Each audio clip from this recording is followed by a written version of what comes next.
So Schleiermacher's program of thought underscored the character of interdependence between human beings, and that we only knew ourselves in relation to others as relatively free or relatively dependent. Hence, the thrust of Schleiermacher's thought was that we come into the fullness of our being only in community. Now, Schleiermacher is frequently criticized as being an individualist, or subjectivist, and articulating a position of emotive subjectivism, which is virtually without foundation.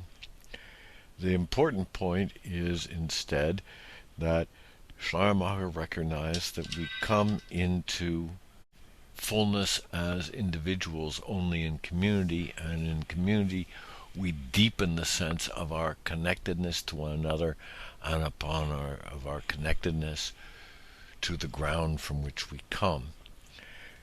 Schleiermacher's view, therefore, advanced the thread of Romanticism that had its origins first in Platonism and humanism of profound respect for resources, and then, secondly, the emphasis on the revivifying of systems that had grown static or lifeless with new emotion from pietism. So he was an embodiment of both a pietist sensibility and a humanist sensibility, with some small hints of mysticism. The more mystical element emerged from another member of the Berlin and Jena circles, a young man by the name of Friedrich Schelling. Schelling had studied with Fichte and was close to him, and in time they became rivals.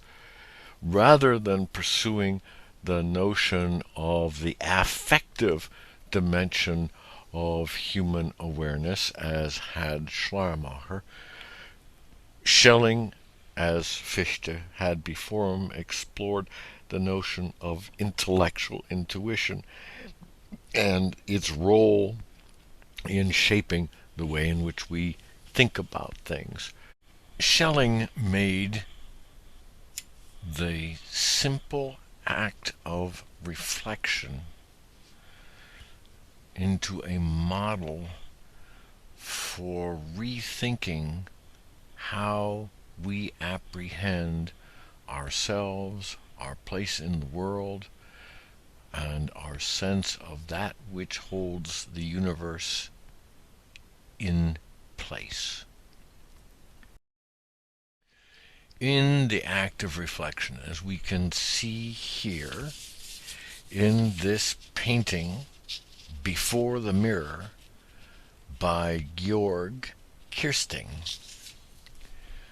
the model apprehends herself as she braids her hair.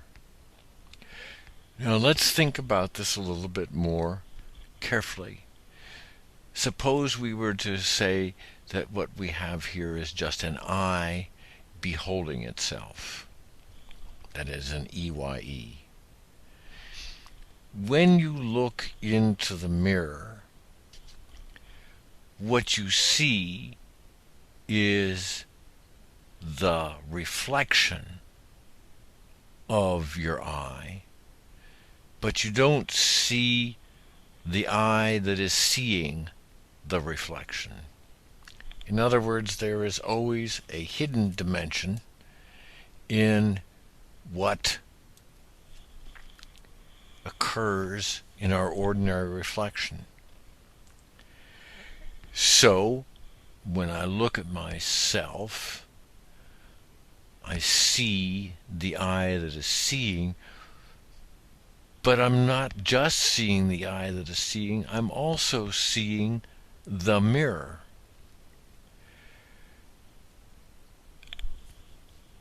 Now, we don't think of the mirror as having a role in this reflection. We simply don't accord it any place of significance as being something in itself. Rather, what we think of is that the eye sees itself through the medium that would be necessary for us to think that we are thinking. I know this is all torturous, so I'm going to go through this one more time because it's a simple point once we grasp it. The eye, looking at itself, does not see itself but a reflection. But in order for the act of reflection, of self-awareness to occur, we must see the object as a representation of ourselves. And in seeing the eye as a representation of ourselves, we are also seeing the mirror in which the reflection occurs. So we constitute or position our thinking in such a way that we are able to grasp as much of our looking at ourselves as possible, but we can never grasp the looking at ourselves per se. We can see a picture of our looking at ourselves, but we can't see the seeing that we're doing when we see the reflection.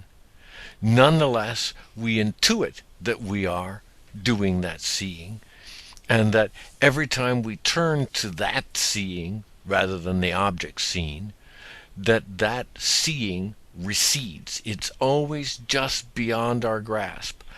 Now, this is a simple but significant point that Schelling turns to speak about the nature of God. We have just considered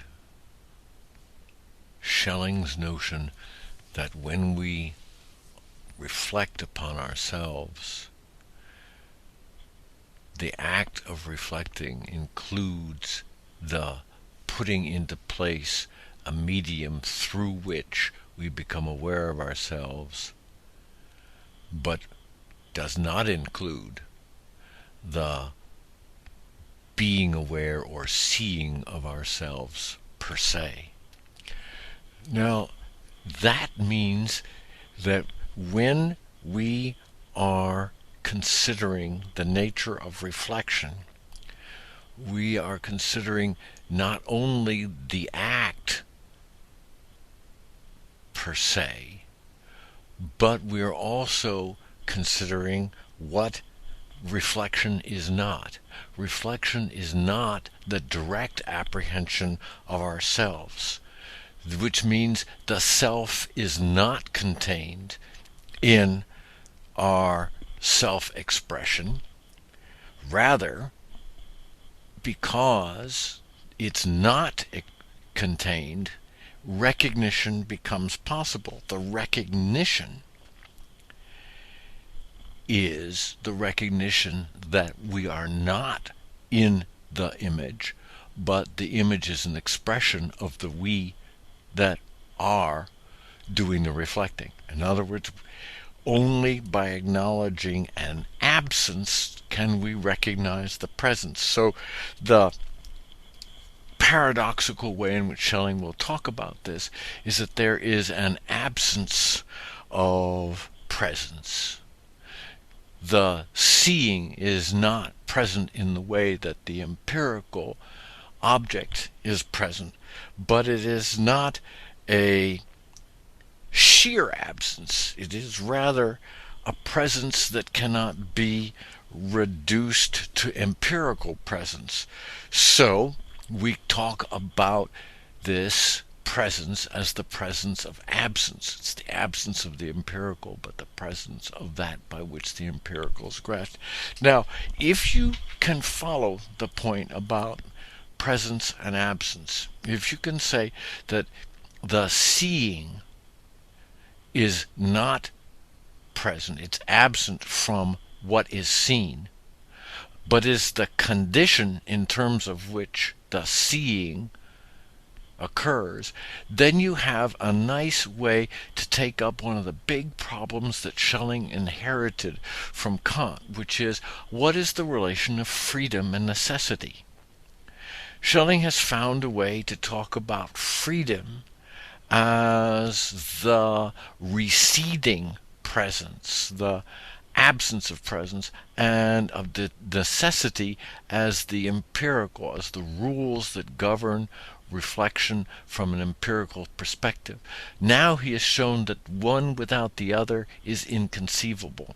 And this gives him a way to say that these are inescapable dimensions. That is, the objective and the subjective, the necessary and the free, are inescapable dimensions of the same reality. Causality can govern everything, but causality cannot govern the mind by which it is grasped. Only that which determines itself can apprehend the process of causal determination. Now, for Schelling, unlike Fichte, mind is not the only true reality.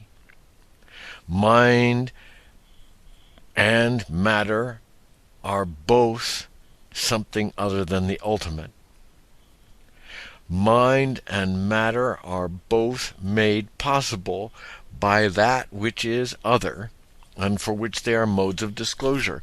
Notice that in this conversation about mind and matter, we are simply repeating at another level the distinction between the seer and the seen, between freedom and necessity, between mind and matter. So there's a repetition of the theme as Schelling builds out a more complex picture. So what he wants to say now is that both mind and matter are made possible by that which is other, and for which they are modes of disclosure. The question is, what are they modes of disclosure of? And it is simply that the other can never be grasped, for it is forever outside the grasping that makes it possible. This is the same point, that the ultimate is beyond grasping, that Schelling has made with respect to the seeing and reflection. In order for reflection to take place, the seeing that makes reflection possible cannot itself be grasped. In order to talk about what makes both the mind and the matter possible, of which they are disclosures, the ultimate cannot itself be grasped. It's always receding just behind the disclosure of mind and matter. So this then leads Schelling to say that the mystery of language is impenetrable, because he takes the same point about the relationship between mind and matter, between freedom and necessity, between the object seen and the seeing, and applies it to the relationship between signifier and signified. If I say the word house, the word house points to the reality house. The word house is the signifier. The reality is the signified. And you can't have a signifier without a signified, nor can you have a signified without a signifier. So you begin to see the dialectical nature that Schelling perceives as imbuing everything. You don't have mind without matter. You don't have matter without mind. You don't have freedom without necessity. You don't have necessity without freedom. You don't have seeing without reflection, and you don't have reflection without seeing. But there's always the ungraspable, the condition which makes everything possible, which is forever and always receding, even as it discloses itself as receding.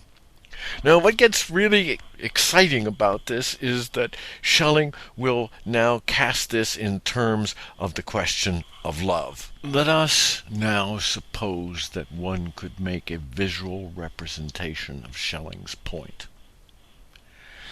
As far as I can tell, this painting entitled Small Morning by Philipp Otto Runge comes as close as anything one could imagine to holding in tension the points that Schelling wants us to hold in tension. We have first and foremost a coincidence of opposites, which, when held together at some distance, that is, forever receding beyond our apprehension, there is some disclosure that otherwise would not be possible.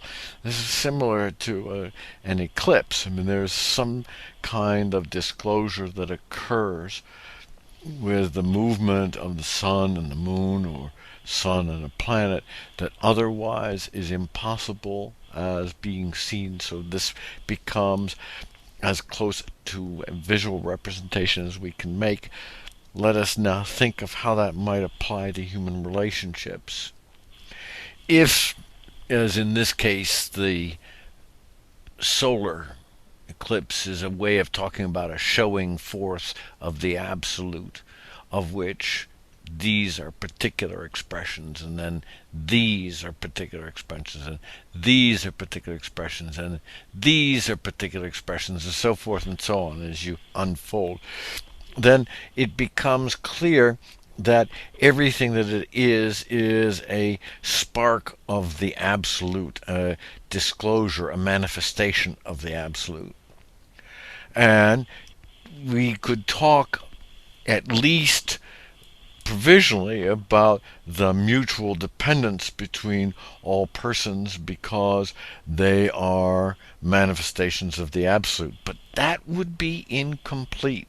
It is not merely that we are interdependent. It is also the case that we are dependent upon that which issues through us, that is the spark of our lives. So when that which issues through us overflows and is in excess, where love arises from the overflow of love itself, only is this love the expression of freedom, and only is this free expression a true respecter of what is free in the other. It's a very interesting reinterpretation of Kantianism.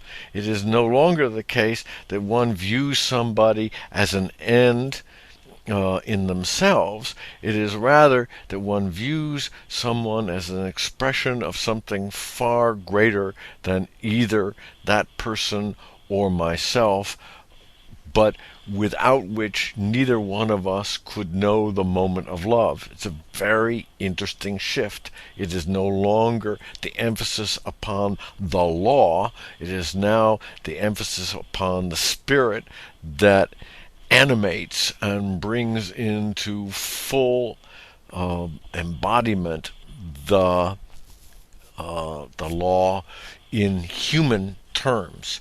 So this means, for Schelling, that we then have a finite glimpse of the infinite, which in we exist, which can be apprehended only as through the moments in which we exist. We can never view the infinite or the absolute as a completed process. And here Schelling makes this remarkable turn back to his friends in the Jena and Berlin circle. He concludes that all of our expressions are fragmentary. Now, in the early circles, the fragmentary character was its brokenness apart from the whole. But now, the fragmentary is that it points beyond itself to that which cannot be known, but without which the known could not be.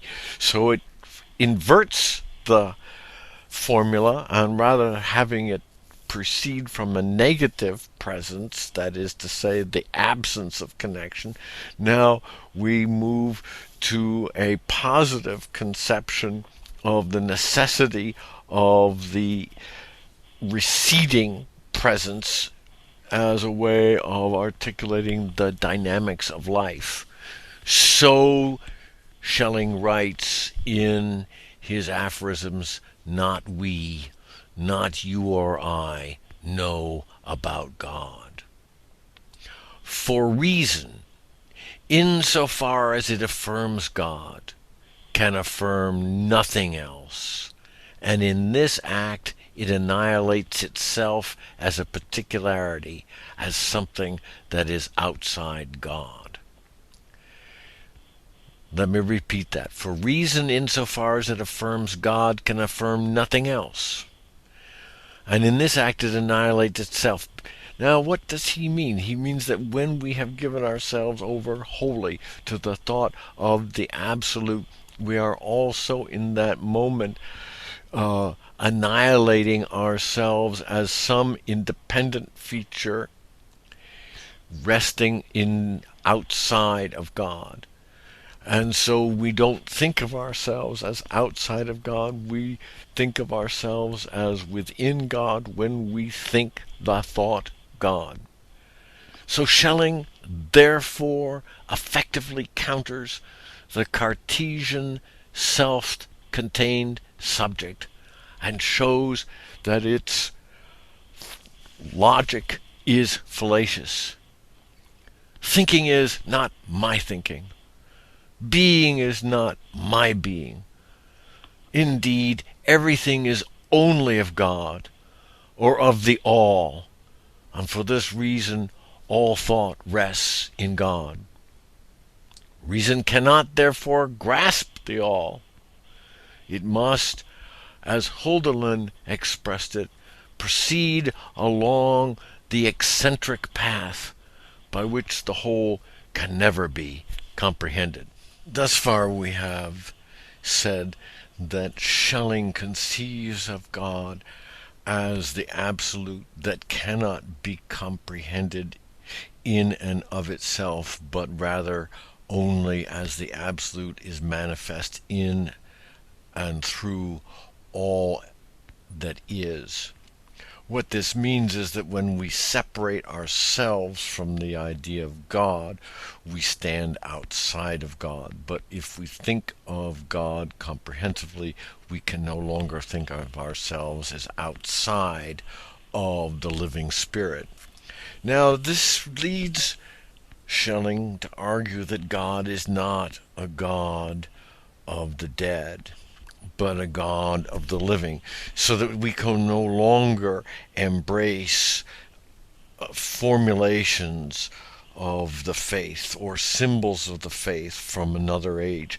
Here one can recognize the clear resonances of Kant's critical standpoint toward the transmission of faith perspectives, that one can never impose a faith perspective on succeeding generations as definitive of their truths.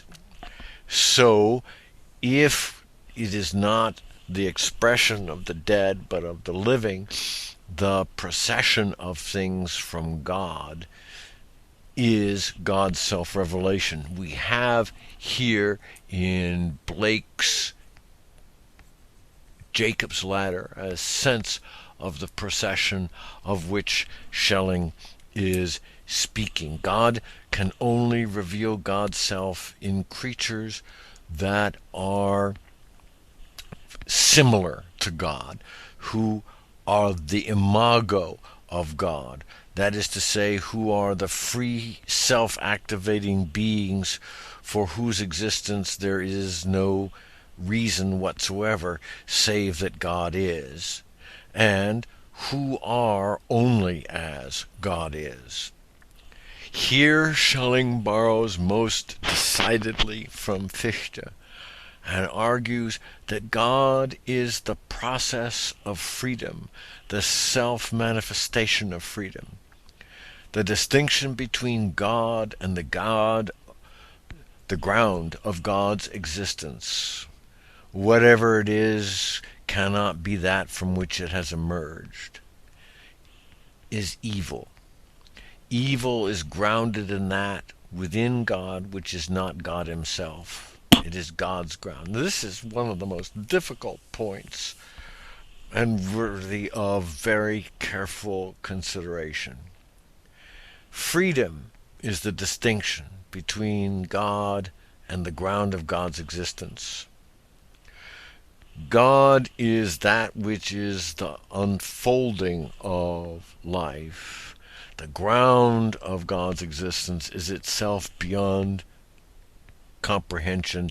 It is that which cannot be from what has emerged. So it is that evil is set in relation to freedom in a manner not unlike the way in which Kant related freedom to evil.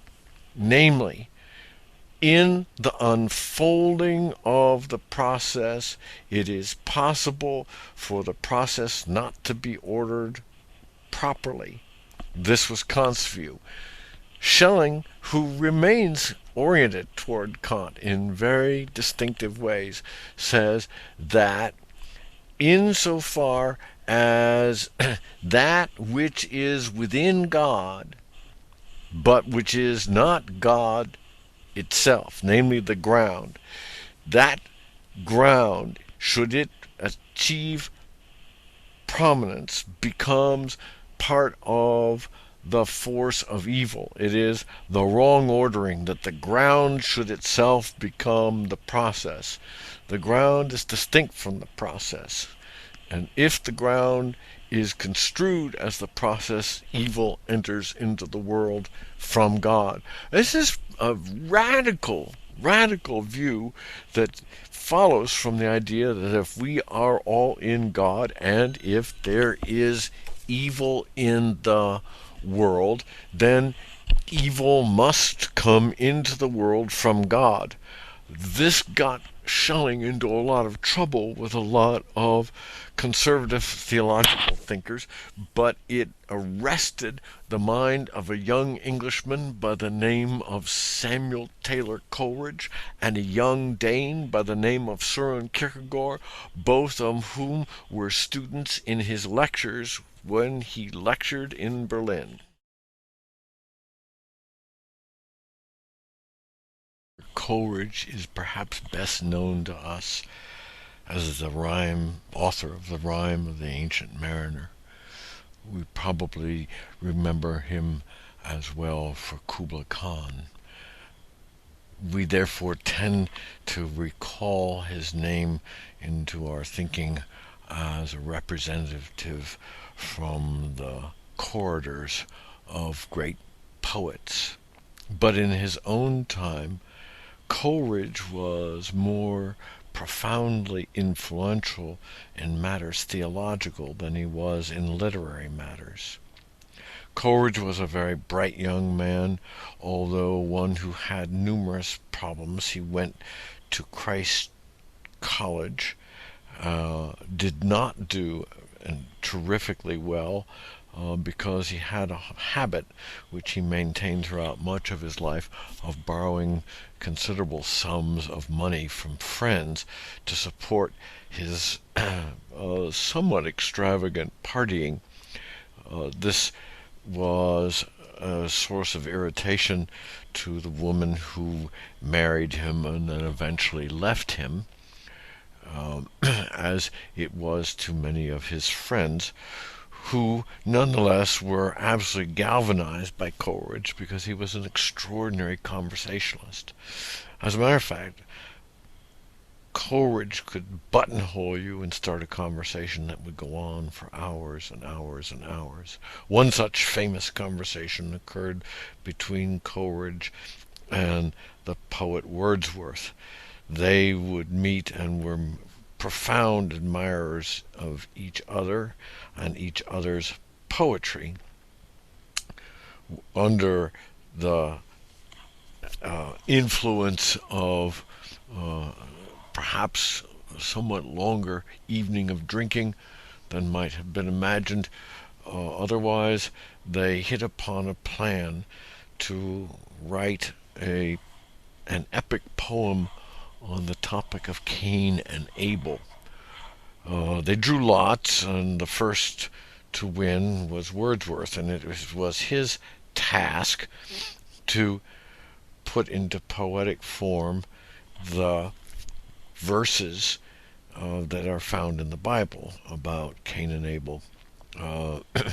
Coleridge then was to imagine a subsequent encounter between Cain and Abel, and then whoever finished first would write the third and concluding part of the poem. Well, Coleridge dashed off into the night and, filled with inspiration, came bounding back, only to find Wordsworth, head in hand, pen scrawling aimlessly across a large piece of blank paper. They roared with laughter and then spent the rest of the night writing the rhyme of the Ancient Mariner together. It is worthwhile to know that the theme in Coleridge's passage on Cain and Abel is reminiscent of themes that he had learned while studying with Schelling. In Coleridge's account, Cain is searching for Abel, finds Abel, and Cain, being weary of the mark that God has placed upon him, wants to know of the God with whom Abel has to do. And Abel says to Cain, "The God of the living is not the God of the dead." And this, of course, was the theme that Coleridge had learned from Schelling. But now notice how he radically transforms it. For he has Cain actively pursue the possibility of worshiping at the throne of the God of the dead, so that he might be spared the agonies of being in relation with a living God. This is the kind of remarkable intellectual, imaginative work that Coleridge did again and again, even though he is notorious for having appropriated vast sections of other people's work. He nonetheless recast everything that he borrowed in a manner that was distinctively his own. Perhaps one of his most famous distinctions is one that we can view by contrasting the paintings of Gustave Moreau, the unicorn, and that of Blake, entitled 666. Coleridge stresses the activity of the mind, particularly its imaginative capacity. And in this capacity, he thinks that it is possible for the mind to both dissemble and to create forms of poetic truth. In order to clarify what is meant by dissemble and create, we must pursue a distinction that Coleridge strikes between the fancy and the imagination. Fancy is a power of creative thinking associated with what Kant called the understanding, that is empirical thinking. It deals with sense data. And so fanciful imagination really does what Moreau does in painting a unicorn, affixing various items that are not found together in nature but are found in isolation, so that Moreau simply has to strap on this horn to this painting of a horse, and suddenly we have a unicorn. This is quite distinct from the imaginative expression found in Blake's 666. In this configuration, Coleridge is persuaded that reason is able to discern spiritual truths. That is to say, by taking apart forms and reassembling them, by dissembling and creating forms of poetic truth. In that moment, the imagination apprehends spiritual truths. This power of imagination, Coleridge named esemplastic power, and it was an English riff on the German word Einbildungskraft, which means imagination. Now, the imaginative power is not limited, as is fancy, to the sensible world. The imaginative power reaches into the domain of the aesthetic. And this is not just a subjective, impressionistic perception, but it is a report about the deepest objective truths that are available to all who probe the domains of life with imaginative reasoning. Imagination, therefore, for Coleridge is a heightening of the power of the mind. It externalizes the world of objects which humans possess, but which the poet-philosopher is able to re-establish, to give expression to the underlying harmony that unites a universe which otherwise appears to us as discrete particulars.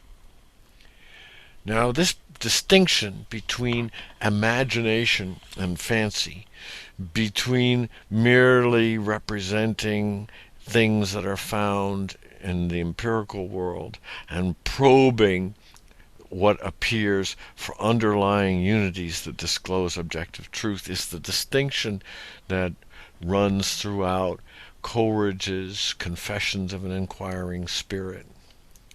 This is his attempt to talk at some great length about the nature of the Bible and biblical literature.